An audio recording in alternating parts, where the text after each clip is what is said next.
Alright, so getting rid of the floorboards on both sides.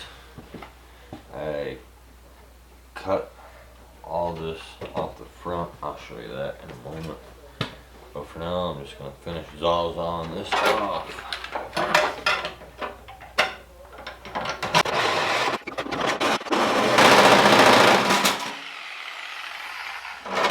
That ended that.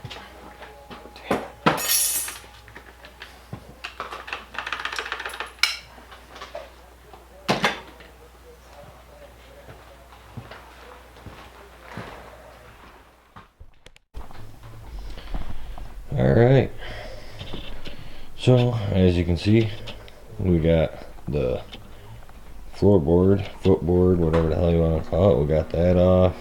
Got some more to clean up. Got some nasty edges. Everything will get cleaned up afterwards. Now what I'm debating on doing is right here where it bends up. I think I'm just going to cut this whole tail section right off. Right even with this bracket, straight up, straight across, and then I'll continue my square stock straight out and keep this thing as level as possible. As far as anything else goes, as you can see, I just got her stripped down, handlebars, engines off, cleaned up the front end, messed with the suspension a little bit. Now I gotta weld in some brackets in there on the inside just to hold everything where I want it. And then get this side off. Once I get this side off, the back off, I'll start reinforcing everything and putting my the square stock all the way around. Build a new frame, like I said, to keep it level so it's easier to stack our stuff in.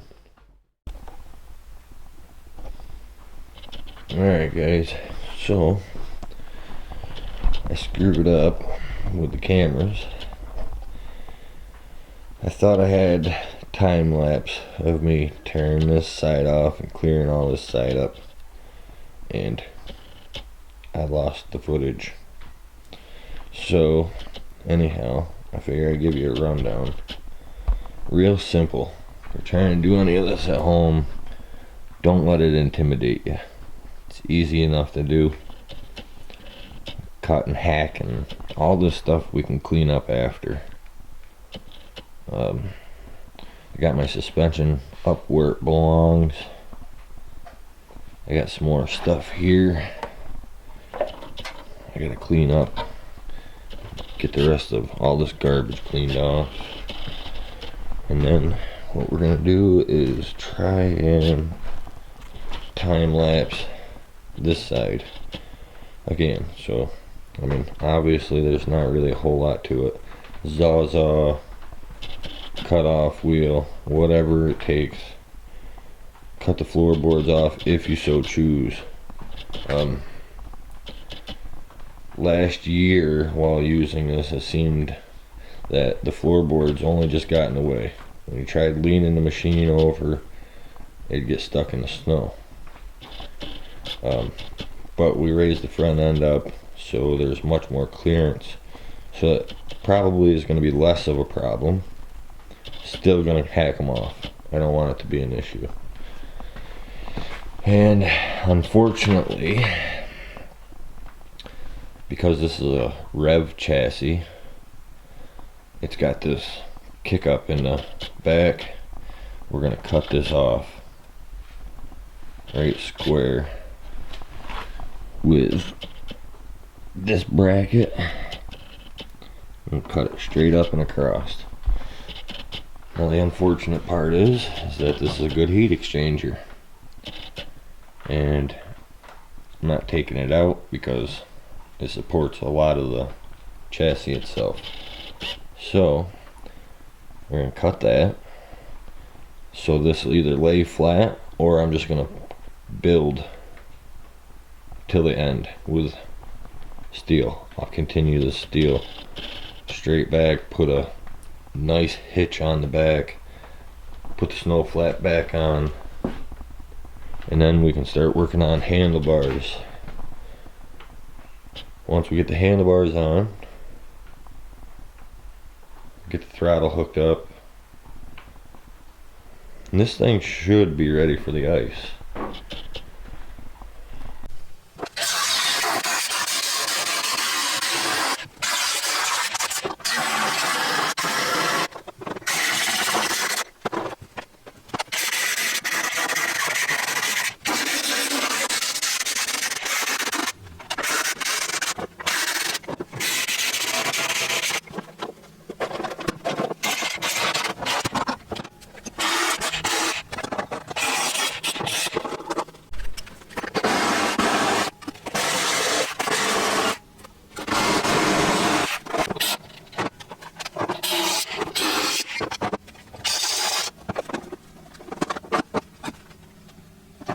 There it is. Got our snow flap up front. Got all the floorboards off, cleaned up. Degreased it a little bit. The top still needs to be cleaned up. Bottom's undone now. Engine's on. The start of the rack is on. Figure something to cover this portion with these stand-up pieces of metal. I don't know if I'm going to save those or not. And then we got to figure out a hitch. I want a hitch down low. So I don't know what I'm going to do. I think I'm just going to drop down, obviously, off of this. Come down and add some bracing to the outside of the track on either side. Build spacers, come straight out, and then build a set of handlebars. And I'd really like to find a hood, so I'm trying to source a old lawnmower hood right now. Hopefully that'll pan out, and then we'll get her all painted. So stay tuned for the next video where we'll be doing handlebars, hitch, and our cross bracing for our deck. Thanks for sticking along and watching the High Tech Redneck.